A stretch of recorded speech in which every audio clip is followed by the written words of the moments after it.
Hello, audience. Hello. All right. Here we go. All right. So, guys, have you ever gone furniture shopping only to find cheap and poorly made items that maybe last a couple of years at best? Or the other extreme, where you find expensive, overly engineered, ridiculous pieces that require Olympic bodybuilders to move? Have you ever had the thought that you could probably build something better for your own needs yourself? You're probably right. My name's Cody Mitchell. I'm an engineering student and I've been a hobbyist woodworker for many years. In that time, I've learned quite a bit, and I want to share with you some of the things that I've learned and things that we're going to need to get started in the woodworking shop, to start making things. You're joining a growing hobby. The recent study by the Association for Creative Industries says that you aren't alone. Americans, increasingly young Americans especially, are joining different crafting hobbies, woodworking chiefly among them. So, to see what the fuss is about, let's look at how we're going to set up our shop, what tools we're going to need, and different ways we can join wood together. When we leave today, I hope you'll see woodworking as something approachable, fun, and something that you just can't wait to try out. All right. So to get started, let's take a look at what we need to make our shop. What makes a shop a shop? It comes down to you, what you need, what you want to create. It can be as simple as a drawer with your tools inside that you store away. It can be as large as a warehouse. It's really whatever space you have to spare. What's important is that you have the tools you need, space to use them, and the know-how to get the job done. So, if our tools are the limiting factor for our space, what kind of tools does a woodworker use?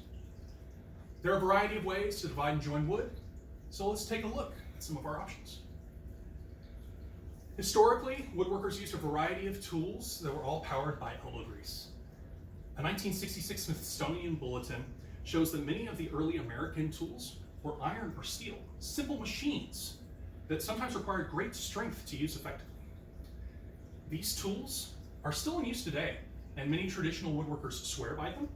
I, however, am a modern man, and we have great power tools at our disposal today to make what used to be a difficult task much easier. With hand saws in the past, it would occasionally take teams, hours, to cut down a piece of wood, something that now with a chainsaw or circular saw, a single person can accomplish in mere minutes. Shaving wood took the skill and muscle of trained craftsmen in the past, but now we can use routers and guides that make those same tasks approachable and accomplishable by everybody. Modern fasteners and adhesives are durable and standardized to make it easier to find the right tool for the job. There are more general tools that we'll need in our woodworking shop as well. We'll need basics like a tape measure, a hammer. Screwdrivers and drills are essential for our most common fasteners, screws, and can be paired with a large variety of bits and attachments to expand their usefulness. Sawdust control is often something that early woodworkers forget as well. So I highly recommend to all of you to invest in a good vacuum or just a broom. There are many saws and blades to choose from. But for us beginner woodworkers, we should consider the following. So we'll start over here with the hand circular saw. The circular saw is compact, affordable, it's easy to use, but it can be a struggle to make precision cuts, especially on larger pieces of wood. The miter saw is the better choice, especially if you have room. They can be surprisingly affordable as well, especially secondhand. They are made to cut angle cuts, or what we call miter cuts, and they're much more accurate than any other tool. Finally, if you have the room in your shop and in your budget, there's nothing more versatile than a table saw. At the center of most woodworking shops, the table saw can accurately cut the largest pieces of wood. There are many options for more specific cuts, curved cuts. As we grow more accustomed to our tools and our workspace and our confidence and our knowledge and skills as woodworkers, we can look into those as well. We can add jigsaws, routers. There are a lot of tools out there for enthusiasts and professionals alike. The only real limits are your space, your budget, and your imagination. But to build anything from wood, we need to know how to put two pieces together. So, just like with tools, there are a vast amount of fasteners, all sorts of joining options in the woodworking profession. For simple tasks, we may choose to simply nail two boards together. For finished projects, there are many options. Let's take a look. So screws and nails, common fasteners, right? Before we get to those though, let's talk a little bit about wood glue. Glue is commonly used for small projects. It's very strong. It's used in projects of all sizes, small projects especially though. You don't need any extra metal in there at all. Screws and nails may seem interchangeable to new woodworkers, but they do have different strengths.